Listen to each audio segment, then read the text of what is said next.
warahmatullahi wabarakatuh. Perkenalkan, nama saya Devana Emilia. Saya dari kelas 10 IPS 3. Saya di sini akan memenuhi tugas sejarah peminatan, yaitu menceritakan tentang peradaban Romawi kuno. Romawi kuno adalah sebutan bagi peradaban bangsa Romawi mulai dari berdirinya kota Roma di Jazirah Italia pada abad ke-8 pra-Masehi sampai dengan runtuhnya Kekaisaran Romawi Barat pada abad ke-5 Tarikh Masehi, yakni keturunan waktu yang mencakup zaman kerajaan Romawi atau 753 sampai 509 sebelum Masehi, zaman Republik Romawi 509 sampai 27 Masehi, dan zaman Kekaisaran Romawi sampai dengan tumbangnya Romawi Barat. Cikal bakal peradaban ini adalah perkampungan suku bangsa Italik di Jazirah Italia yang didirikan tahun 753 sebelum Masehi dan kelak tumbuh menjadi kata Roma. Kekaisaran Romawi tumbuh menjadi salah satu kekaisaran terbesar di dunia pada abad kuno dengan populasi seramai kira-kira 50 sampai 90 juta jiwa atau sekitar 20% dari keseluruhan populasi dunia pada zamannya.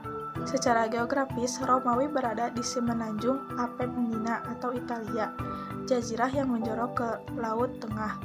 Menurut legenda yang ada di Roma, pusat peradaban Romawi, Roma didirikan oleh Remus dan Romulus, dua orang anak seorang prajurit Troya, Rea Silva dan istrinya Aeneas. Pada tahun 753 sebelum Masehi, saat Troya dikalahkan oleh Yunani, letak Romawi yang berasa di Laut Tengah itu sangat menguntungkan, ditambah iklim yang nyaman dan tanah yang subur, serta pegunungan Apennina yang dapat melindungi rakyat Romawi dari serangan bangsa lain, memungkinkan bangsa ini berkembang dengan leluasa. Sistem pemerintahan. 1. Masa kerajaan 750 sampai 510 sebelum Masehi. Masa kerajaan Romawi kuno ditandai dengan penguasaan Romawi oleh bangsa Etruska yang berhasil menciptakan bentuk kerajaan di daerah tersebut dengan menguasai orang-orang Latin. Terdapat 7 raja yang berhasil memerintah Romawi, antara lain Numa Pompilius dan Servius Fullius. Pada masa ini terdapat Comitia Centuriata. 2. Masa Republik 510 sampai 27 sebelum Masehi. Masa Republik Romawi kuno ditandai dengan adanya pemberontakan golongan bangsawan terhadap Raja Sextus yang dipimpin oleh Junius Brutus. Keberhasilan menggulingkan Sextus melahirkan bentuk pemerintahan republik di Romawi. Susunan masyarakat terdiri atas 2 kelompok, yaitu kelompok patrisia atau bangsawan dan plebea atau rakyat jelata.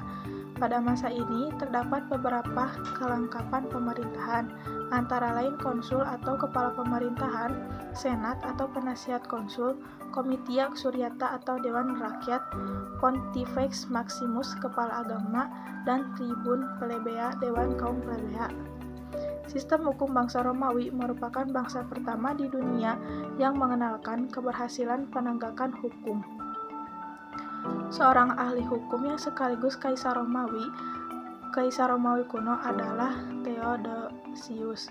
Ahli hukum yang terkenal diantaranya adalah Pompinianus dan Julianus yang mengumpulkan hukum Romawi yang dikenal dengan nama Codex Justinianus atau Corpus Juris.